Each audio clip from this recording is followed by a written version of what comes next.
Welcome to this episode of Be the Wolf. We're going to talk about living to work or working to live, that overwhelm, that pushing and leaning into burnout. And really, we're going to get down and dirty about that when your job becomes your identity. And that's really what happens when we're in that place of living to work and working to live. And it's like, and it's hard to let go. It's hard to take a step back so that you can actually allow the other things to encroach into your life, the good things that we all say that we want. I am here today with Dr. Susan Landers. She is an amazing woman who's had a big career doing lots of things that have made really big differences. And I remember one of the things you told me about your career was that you said it was so rewarding because you could see the actual impact you were making. You could see the changes happening right before your eyes. So I will let Dr. Susan tell us about what it is that she is doing now. And maybe she'll touch a little bit on what she was doing, but we'll definitely get into that story. So. Oh, hi, Janaea. Thank you so much for the invitation. What I'm doing now is in retirement, after 34 years of practicing as a physician, I'm helping other working mothers. I'm supporting women who are trying to balance a career and motherhood based on all of my experiences, all of my struggles and challenges.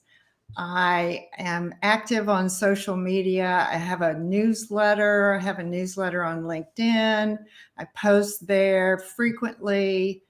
I have a Facebook group as well. And I've really enjoyed talking to working mothers and supporting working mothers because what I'm seeing is the same sorts of mistakes that I made in my 40s are being made by young working mothers now. And maybe it's even a little bit worse. The pandemic made things stressful for everybody, the children, the moms, dads, and anxiety is through the roof. But this notion of having to be a perfect working mother, hold down a career, manage your family, take care of your household, be a good wife or partner, it's become almost overwhelming. And the message on social media is that it can be done perfectly in a curated, beautiful way. The children are well dressed, the apartment or home looks beautiful, and you're balanced and you've exercised and you're working on things and you're meeting with friends. And people are seeing images of an unrealistic life. Having been there myself and looking at these images on social media, I decided to put my toe in the water and speak out about what I thought working women were getting wrong. I think what they're doing is what my generation did in our 30s. They're trying to be perfect moms. They like their career. Generally, they're fulfilled in their work if they're not badly overworked. They're trying to balance home life and work life. And they're really struggling because it is a lot. And I'm here to tell people that being a working mom is really difficult. My own daughter the other day said, "Mom, why is this so hard?" I said, "Honey, you work full time in the pediatric ICU as an RN. You're working on a master's to become a nurse practitioner. You have 2 children, ages 6 and 2, and you have a good marriage. And how do you think any of that is supposed to be easy?" And she said, well, I guess I thought it would be easier. I said, it's not easy. It's just not easy. And I don't know why you expect it to be when you have like 3 or 4 jobs going at once. And so I thought if I weighed in with my older age and my wisdom, that maybe I could help younger working moms, career moms, and just kind of do a reality check. Where are they? What are they trying to accomplish? What are they sacrificing along the way? And I have so many stories, Janae. I have so many stories that when I retired, I wrote a book. I wrote a memoir about my crazy life called So Many Babies. And I want that book to be reassuring for other working mothers. I think one of the things that you touched on, well, you hit us over the head with, and I love that, is that it's hard and it doesn't have to be perfect. It can be messy. And I think so many women in particular have this idea and have been brought up generations to generations. These beliefs have been handed down where Mm-hmm. you have to be perfect. You cannot make a mistake. If you make a mistake, you will be judged. You will be thrown out. You will be like, you'll lose your job. And I know men struggle with this too, but I think because women have had to fight to get into the workforce in a different way than men Yes. did. There's this idea that maybe we're like subconsciously, maybe we're not supposed to be here. So if we make a mistake, it's going to be detrimental. Right. Well, or women think they have to work twice as hard to look Right. just as good as the men. And I grew up in an era where there were very few women in medicine when I trained. And now it's probably 50-50. But lots of professions have a majority of men, and women want to be in those professions and have careers, and they're struggling to do a good job, but they're carrying a bigger piece of the mental load for their household than their husbands are. Yeah. Lots of recent surveys have shown us that we think differently than men. We worry about the pediatrician appointment and the orthodontist and the soccer team uniform and the school teacher meeting, and we worry about our project at work, and we worry about what's for dinner, and we worry about, well, did the nanny or the housekeeper get paid? And that just kind of doesn't register with our partners in general, not like it does with us. So here we are in the workplace trying to do a good job, whether we're a lawyer or accountant or a physician or a nurse or whatever we do, and we're working just as hard as men do. And then there's this, is my kid sick? Does he need to go to the pediatrician? Another visit to the ENT? Oh, do I have to have her hearing checked? When are braces? And then there's financial worries. And so we build all this stuff up, and we're all very competent and very motivated, but it is a burden. It really is a burden to try to do it all. And I've been there. I tried to do it all in my 40s. And it wasn't until I had a third child and I became depressed. I kept working while I was depressed. But after I recovered from my depression, I looked around and I said, this is not working for me. I'm working too many hours. I don't see my children enough. I'm not exercising. I had one single friend, and that's not enough. And we didn't get together more than once every couple of weeks. I wasn't talking to my old friends. I had moved to a new city, and everything just snowballed on me. And I said, I've got to get my priorities straight. I was in therapy, and thankfully, a therapist helped me choose my priorities. Of course, he had me make a list and put everything on the list. And you know what? Like all these women today, I didn't even have myself on my list. Yep. Yes. I, everybody else was there, everybody else that I loved and cared about and things I wanted to do. But where was I? I was not anywhere on the list. Well, and And one of the things that, again, so much of our programming, our subconscious programming that dictates the way we live happens with what we grow up with, what we yes, see. And so we're coming in now, like with Gen Z, I think is starting to see a different sort of home life. mm, So it'll be interesting to see what happens over the next couple of decades. But for the yeah, rest of us, we saw this place where the women took care of the kids. The mm-hmm, women, the mom was who you called if something happened at school. The mom right, was the one that had to leave work, all of those mm-hmm, things. And typically the men don't think about it because historically they haven't seen the men take care of that. So that's not in their frame of reference that right, that's what they're supposed to be thinking about.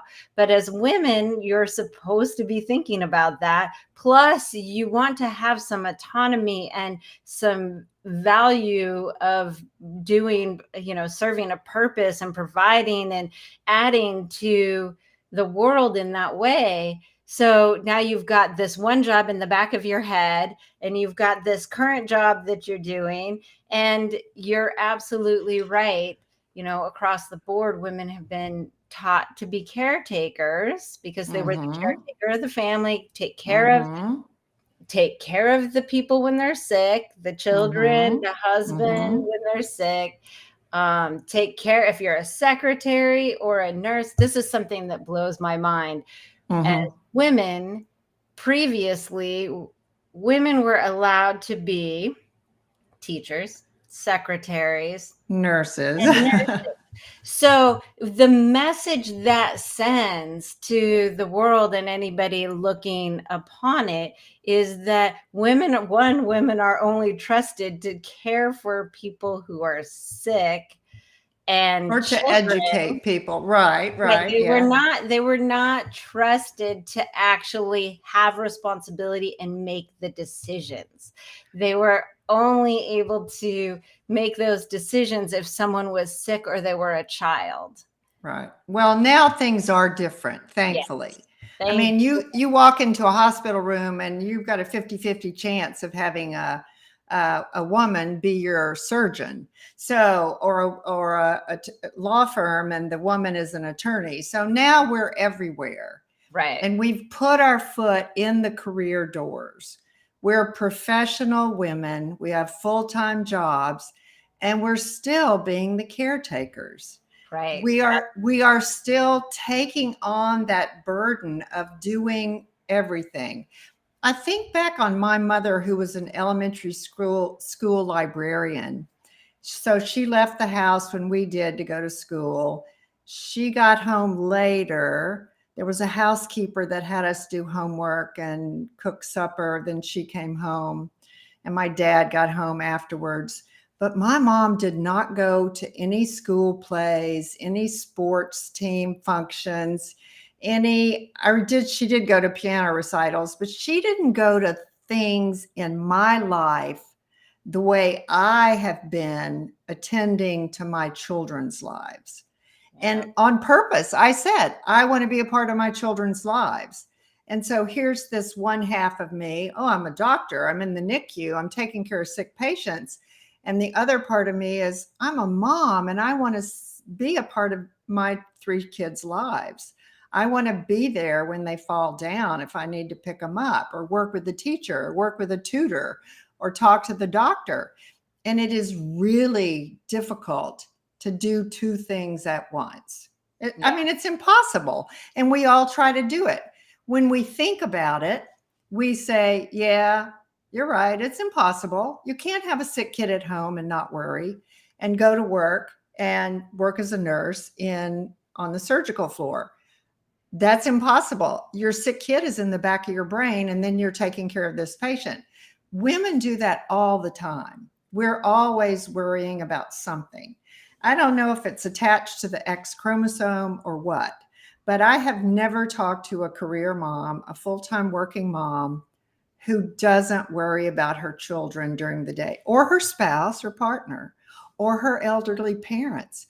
Your generation, Janaea, is now worrying about taking care of parents like us. The baby boomers are getting older, and you're going to have to worry about them, not just your children.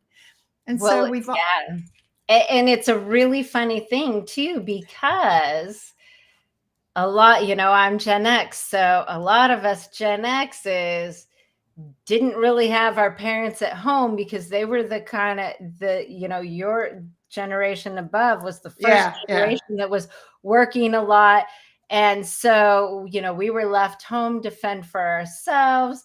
And then it gets to the point, and I have so many people in my generation, people that I know, that are just pissed when their Oh, parents get old, yeah. because Where was my it's like, mom? Yeah. you didn't take care of me, and now I have to take care of you. Are you kidding me?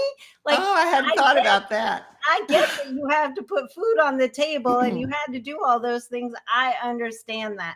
But really, like, now I have to be the one to like make sure your needs are met.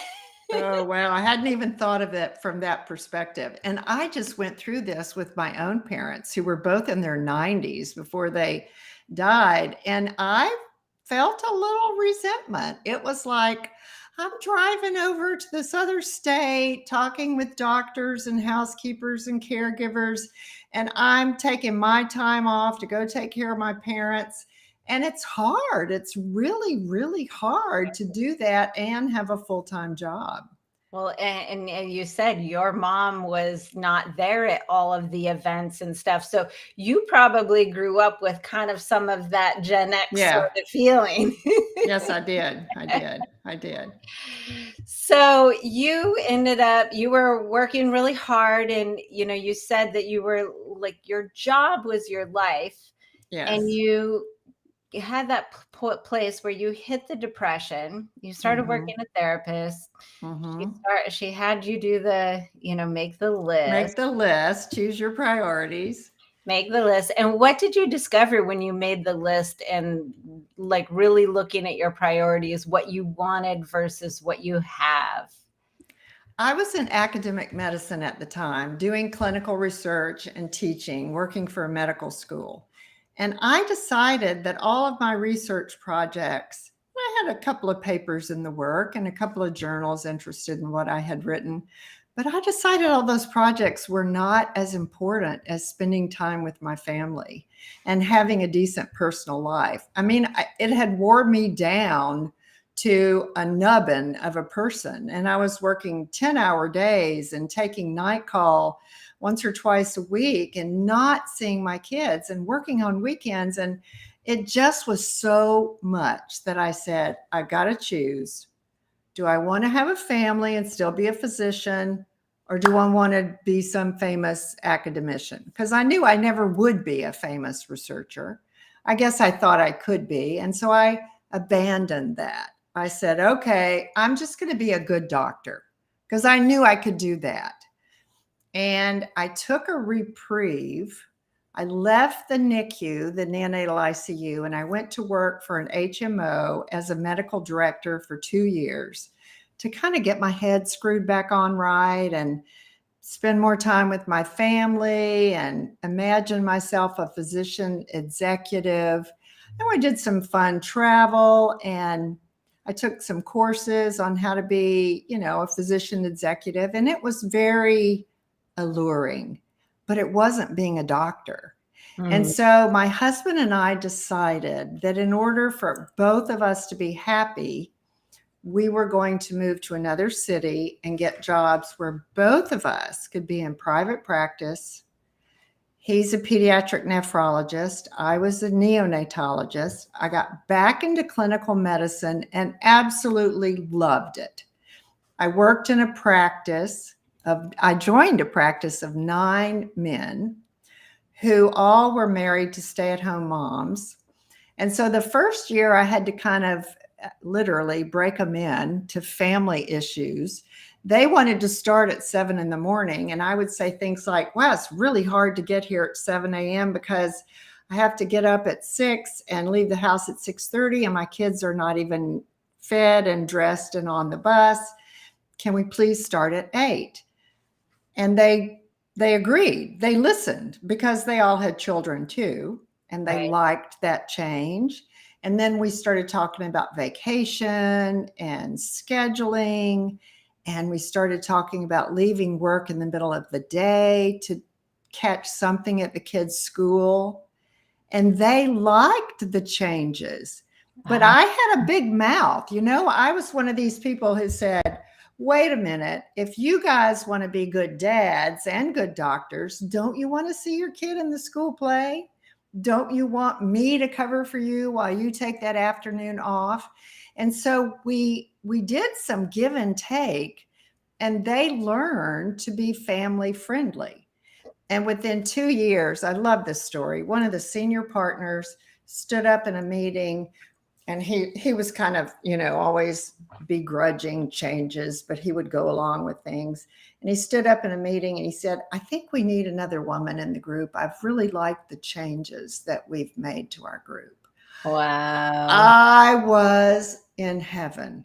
That I is mean, amazing. I know. So if you talk to men, if you work in a male dominated environment and you have children and you have a family and you want to be invested in your partnership, they're doing the same thing. You just have to remind them. They want the same things with their marriage and their children, but they're not used to making adjustments like women do. Right. And well, the structure, right? The structure of the business, that's immovable. Right. And Yeah. one of the things that is so important, and this is so hard for a lot of women, again, because, you make that list of the priorities and you're not even on there, is to actually speak up and use your voice. Yes. And to use it in a way that you can be heard. So this isn't Mm-hmm. without flying off the handle, because sometimes you hold it in, and then it just comes out and nobody's receptive, or you're just kind of real meek and you're like, Yeah. yeah, so I think that we should maybe do this. And they're like, what? Yeah. What? And by that time, you just feel smaller and smaller Right. and you don't even want to say a thing. So, learning to have that confidence to use your Yes. voice and communicate effectively is something that's really powerful. It's a be the wolf quality, and you It have it. is. It Hey. is. Now, and you learn the hard way that you can't be meek because no one will listen and you'll get trampled on. And you can't be a raging biatch because they'll keep calling you that Right. and no one will listen to you. And you have to kind of be strategic and pick and choose which meeting, which gathering you want to bring it up. And how you want to bring it up and how you want to include them in the decision. And that's being a wolf. That's, planning. It's not like you're stalking your prey, but you're planning your operation. You really are. And I think women have to adjust to male dominated workplaces. There's one other thing I learned. I'm not sure that being a wolf helps this, but men decide a lot of things outside of meetings. And they come into the meeting and they've already made up their minds. Women like to go to meetings and discuss things and then decide. It's very different, in my view, how decisions are made in the workplace between men and women. I don't know what your experience has been. Well, I think I think about, all right, I'm always looking for the subconscious underlines, because that's the stuff I help unwind in people's minds when we do the work that we do. So, men stereotypically, of course, need to come off as strong and confident. That's how they've been raised, that they must be in business. And so it makes sense that they would need to have it figured out before they walk into the meeting. They have to be strong and confident. Doesn't matter if they have doubts, they just have to come off like they know what Mm. they're talking about and they've decided, and that's all there is to it. Whereas for women, it's typically more like it's more okay to doubt yourself and question and be like, maybe this way, maybe that way. Right. So it makes sense too, as you know, this is all very stereotypical. We all know there are exceptions. Right, right. But That women like to think out loud. We true. love to bounce ideas off of each other. And two or three women in a workplace, I think, can really get to the bottom of what things are going on, what's bubbling up, what issues are important. And in meetings, it's important to have an ally too. Part of being the wolf is knowing when to be part of a pack Yeah. and knowing when to say, okay, gals, we got to gang up and get this call schedule changed, or get this work schedule changed, or there's too much travel going on. And you're going to have to enlist allies to go to bat with you to make your point. Well, and one of the things I see that you worked with you was they all wanted the same thing. They And did. so you were able to, you know, put in your input and they realized they wanted the same thing. But if you are not being the wolf and you're just staying in your little corner, putting your head down, trying not to rock the boat, you don't actually get to connect with people and find out if people want the same thing.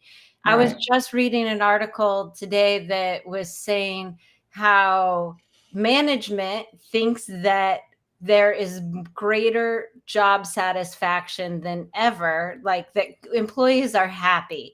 Oh, But but the reality is that they're not. they're So there's not. that disconnect that people are not coming together and communicating the needs. Right. And not so is it the employees that aren't speaking to each other and saying collectively, hey, we're not okay with this situation. One of my clients just advocated and led the way. She's being the wolf. Led All right. the way to bring the conversation for her team getting a pay raise Good. to, you know, the upper management, and it didn't quite work out the way she wanted. So then she went to the director and so now the director is on their side, and who knows what will happen. But the thing is there's a collective need, and you don't figure that out unless you're communicating with each other. And so often when you are in running working to live, right? Like running Yeah. that, trying to do it all, there is none of this ask for help. There's none of this connection and communication that creates the possibilities to figure out like, oh, there's a whole lot of us that want the same thing. And Yes. we can't necessarily just assume that management doesn't like, how are they going to know unless we communicate it? Right. You know? In the field of nursing, I've been reading that women nurses who have a manager who cares about them and their needs are doing better, have less burnout, less anxiety. If there's, open communication, things are better. And the manager goes to bat for the group of women nurses. My daughter was telling me she liked her supervisor because she always checked in to see how things were going. Actually, the director oversees her. She supervises other nurses, but there's communication there. And her direct superior knows whether or not she's okay and what's going on with her team. I think the same is true in business. And maybe there are not enough women managers to make a difference yet. I've seen some of the data that shows that, presidents and vice presidents and managers are in business are predominantly men. So women are going to have to figure out how to band together or approach their managers who are men with their concerns, like your client did. They are. I mean, there's no other way to get it done because they don't think like we do. Well, and the other piece is like when you said being strategic, think about what it is that they want. Mm-hmm, mm-hmm. What You are the know, priorities? what What do they really most want this week, this month? Right. Well, and I see a lot of management trainings and stuff that people are definitely, there is a shift in the way people are presenting good leaders.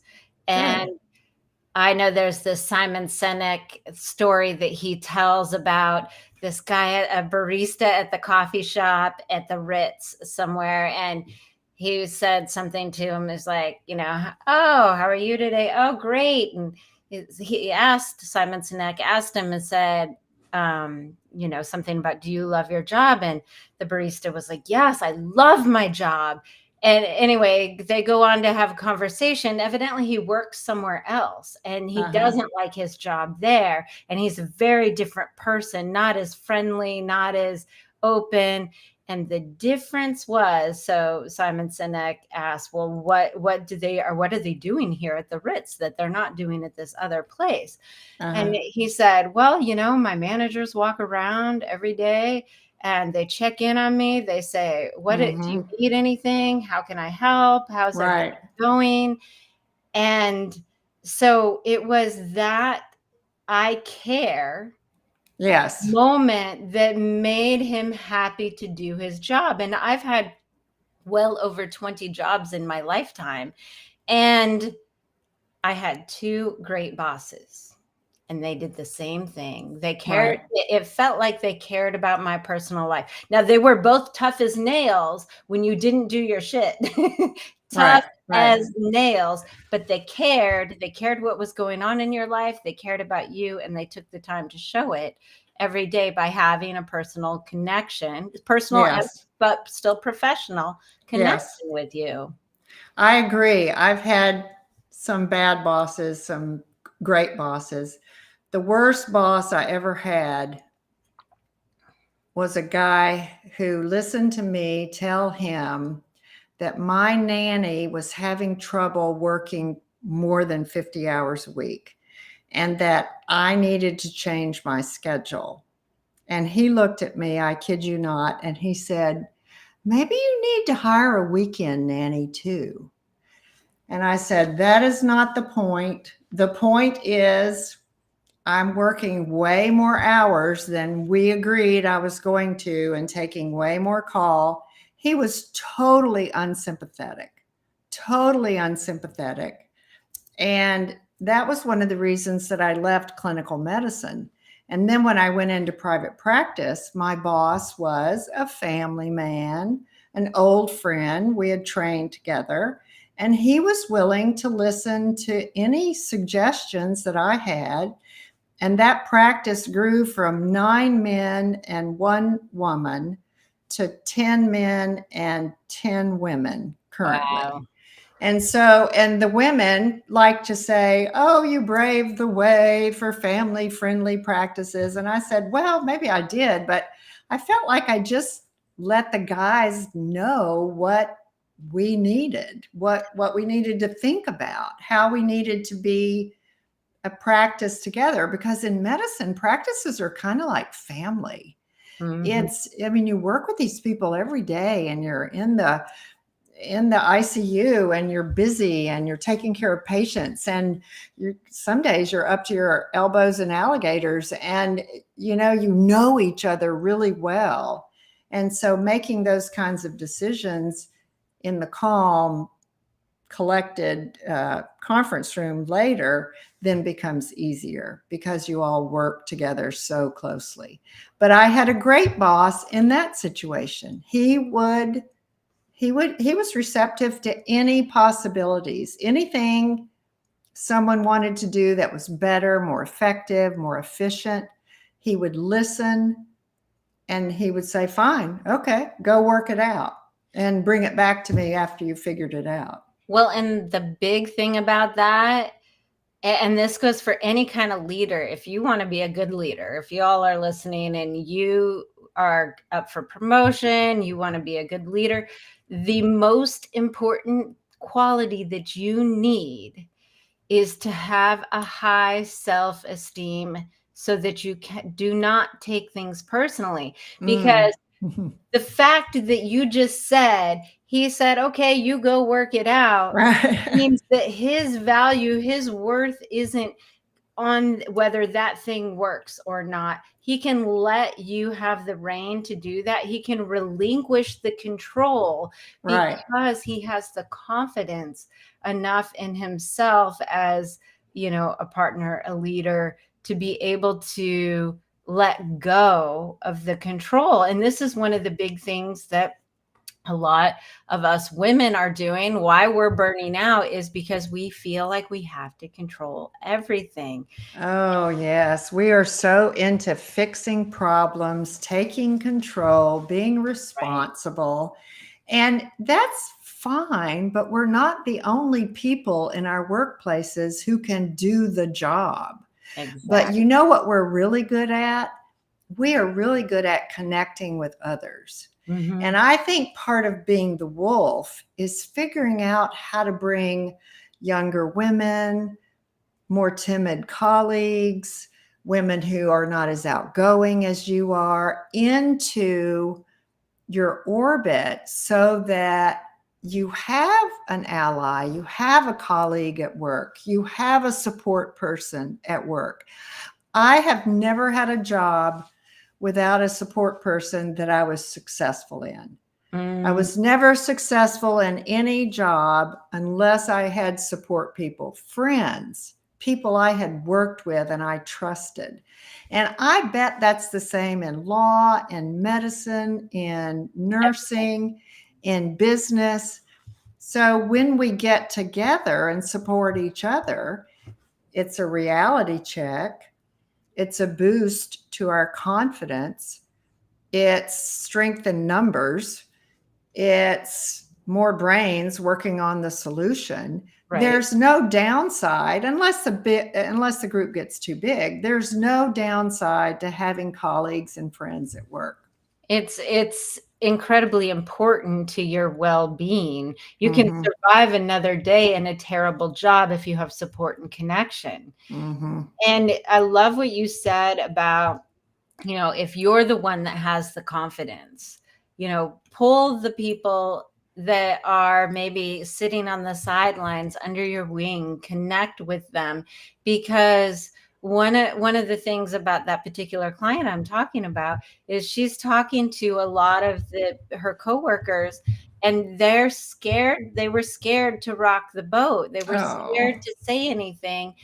But before we started working together, she would not have done that either. She wouldn't have Mm. been able to as eloquently advocate for herself, for the team, because she was one of those people that held back and then blew up. So it was Oh. like, Oh. but when you have that support and you feel like you are not the only one being the wolf, sometimes we have to go first Right. and show Makes a big difference. and Yes. show people the way. This is what this podcast is all about, is, somebody that's a generation above me Mm-hmm. that Mm-hmm. is being the wolf, and at 40 took that step back because you realized you were burning out. Everything was not going the way you wanted it to. I have a quick question though. When you were writing the papers, going after that, what was the thoughts about why you were doing that? Was it just because you thought you were supposed? What was it for you? I think it was the pre-med student, straight A student, want the recognition mentality. I think I grew up in a family where I did not get recognized either my feelings or my behavior unless it was bad. And so I learned to get reward externally. Right. And it took me a while to figure that out, which I finally did in my 30s and 40s through the process of having children and becoming a mother. But when I was successfully a neonatologist, I enjoyed mentoring other people because I had learned that skill. I had learned that giving external rewards, giving pats on the back, giving recognition was so crucial. After a difficult baby, a big resuscitation, and everything is calmed down, and 2 or 3 hours have gone by, I would go by and say to that nurse, "You did a great job." Or I would say to the intern, "That was a great resuscitation. You were so calm. You did everything perfectly." People just relax and smile when you say positive feedback. Yeah. And another thing that wolves can do in the workplace is give that positive feedback to others around them. It sets the tone for the whole place. I can't think of a workplace where it wouldn't make the tone and the culture of the workplace better. Yeah. And the feedback is so important because I'm just going to say it straight across the board. Most people don't have the self confidence that they don't need that external feedback. They have Right. doubt, they question, even the wolves. We go Right. through that like questioning, like, oh, I don't know, maybe. So that little nod to something you did well, it also Mm-hmm. reminds you and helps you focus on what you have, right? So a skill that you have, that ability Mm. to stay calm during that process. Oh, Right. that's something I have. We're so normally focused on what it is that we lack. So Right. our brain is like, oh. So when you take that time to give somebody positive feedback, you're reminding them of what they actually have. And there's a little trick too. If you have to give negative feedback, you sandwich it in between positive feedback. So you say, Ah, I really yes. like the way you did this. This is the thing you can work on. And overall, this is really great. Such great advice, really. And I guess I learned that by trial and error Mm, because in medicine, we were pretty much thrown in the 70s and 80s, and we kind of had to, sink or swim. And you learn those things in the workplace, regardless of what you do for a living. You learn how to get along. The other thing that I wanted to bring up for your listeners was the importance of having a mentor. We mm, talked about social connection, but having a mentor is crucial, I think. And I had one almost at every stage throughout my career. Somebody that was generally 10 or 12 years older than me, had been through what I was going through, whether it was academics or private practice, had also had a family, maybe was or was not married to another physician, but they knew the culture and they could tell me the things that had worked for them or the things that didn't work for them in a certain situation. I found mentors to be really, really helpful throughout my career. yeah. It's why the coaching industry has blown up because Oh, not hmm. everybody has access to maybe a mentor in their field, but they want to continue to strive. And that goes, you and I talked about having that learning growth mindset. When you Mm-hmm. have that learning growth mindset, one, it helps keep you happy. It's Yes. a necessity for staying healthy and happy, with your mental health and everything. But having the I don't know, confidence isn't quite the right word, but I know some people, are struggling with like imposter syndrome. And so it's Mm-hmm. scary to try to ask somebody if they will be your mentor or reach out and connect in that way. So again, I look to the leaders, look for that person that's struggling because they may not Right. have the confidence to ask, but they definitely will need it. Oh, that's such a good point because some people just are too timid and too respectful and too restrained, and they're not going to just, barge in and say, I have a problem. Can you help me sort through this? We may have to look to people among us or lower than us to bring them up with us. Yeah, exactly. I'm going to ask you one more question, but I want you to tell us how people can get in touch with you. What I definitely think if you're a working mom, you probably want to get on your newsletter and tell us where you can do all of that. My website is susanlandersmd.com. You can connect with me. You can subscribe to my newsletter. I have free resources there. There's a burnout checklist that's free for working moms and a little solutions guide. I love to talk about working mom burnout. I have a blog too. And I did write a book. I wrote a book called So Many Babies that chronicles my life as a neonatologist and a working mom over 34 years. My kids are all grown now, all happily out of the nest, doing their own thing. And I wanted to be honest in my book. I wanted to tell stories about how difficult it was to make it all work, the mistakes that I made, to reassure other people that this is a hard job.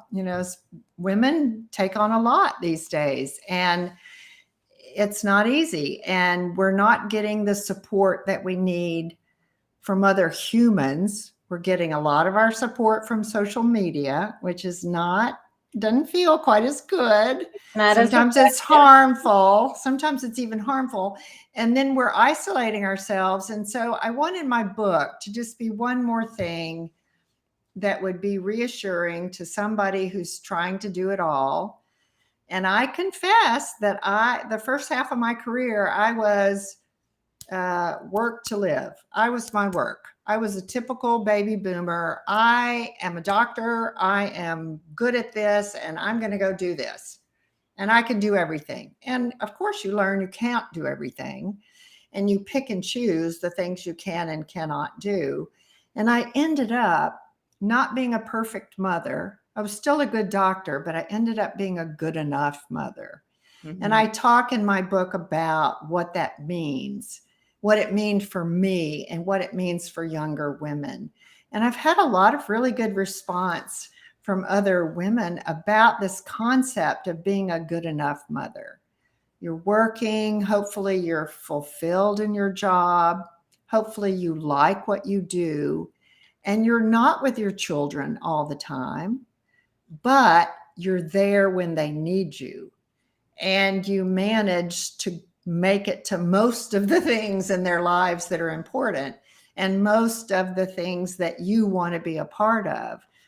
But you can't do both at the same time. It is just not going to work. And we all struggle to figure that out. And when we figure it out, we sit down and we say, I guess I was really a good enough mother. And I asked my kids if they believed that. And they all three said, yeah, well, we're pretty independent because you weren't around very much, but you were around enough. And I'm taking that to be positive. And maybe other workaholic type women, career women, are going to fall in the same traps that I did. But you can have a full-time career and raise a family. It's just really, really difficult. We haven't talked at all about how hard it is to learn to take care of yourself. and I bet you talk with your coaching clients about that all the time. Oh, absolutely. And okay, so here's my question. Before you started having the depression, before you made that big switch to create some sort of balance in your life, or, as much as a working mother can, what advice would you give to that woman before she started becoming depressed? What would you tell her if you could go back and tell her something now? I would tell her that with only so many hours in the day, She had to be on her own list. She had to matter, meaning her physical and mental health had to matter. That when she felt stressed, she had to find ways to recover from that stress. When she was fatigued, she had to rest. When she was around her children, she had to be present with them. I was really good at playing with my kids. I always liked play, and that was something that I had to remind myself, go home and play with your kids. But the lesson was I worked too much and I did not take care of myself. I gave everything to my job and everything to my children. My poor husband, I guess he got leftovers, but I I would have changed how I took care of me. Mm. And it took me about 10 years to, self destruct in that kind of mindset. You can't be everything to everybody except yourself for very long. And I only lasted about 10 years. So the sooner you learn to take care of yourself in ways that are really effective, what works for you? Right. I never did meditation, but man, I love exercise and I love playing with my children and I love meeting with friends and laughing and having coffee and whatnot. And so each of us has to figure out how to be okay with taking care of ourselves. I mean, self-care is really not selfish. It is really important. And I learned that the hard way. Well, and that's one of the things, like we have these ideas about what self-care is. Oh, I have to make the time to go do this and da da da, like blah, blah, blah, like, but the reality is when you take care of yourself fully and completely, you actually have clarity about where to spend your energy. Yes. And that's a big thing. But running around trying to do all the self-care things, that's not going to do it. That's Mm-mm. not, and that's what Mm-mm. everybody is trying to do. Oh, I'm going to take a self-care day. I'm going to, so that's why my free gift is really important for people to understand. Yeah. And especially if you're a mother, you definitely are probably riding that edge of burnout, whether you know it Yep. or not. Yep. So make sure you get Dr. Susan's free gift too off of her website and in the show links. Well, I wish we could go on talking because I know we could talk about so I many more know. things. It's so fun. I love this. This is just great. And I love what you're doing. You keep it up. Thank Working you. moms, working women, career women need this. We need to learn how to take care of ourselves, learn how to be okay in the world, Yeah. be a good worker, be a good mom, be a good partner, be a good friend. We want to do those things. Those things Right. make us happy. Exactly. We want to have joy in our lives. I was lucky to be a doctor. It gave me so many rewarding feelings. I love seeing my little patients get better and grow and thrive. And I love seeing my own children grow and thrive. Yeah. And so if you find some joy in your work and some joy in your children and your family, you're going to be fine. You really are. Yes. But you've got to also be okay with who you are. Exactly. And that is the perfect place to wrap this up. Remember, everybody, when we feel good about who we are and what we do, we create joy and elevate humanity. Thank you, Dr. Susan. We will see the rest of you next time on Be the Wolf.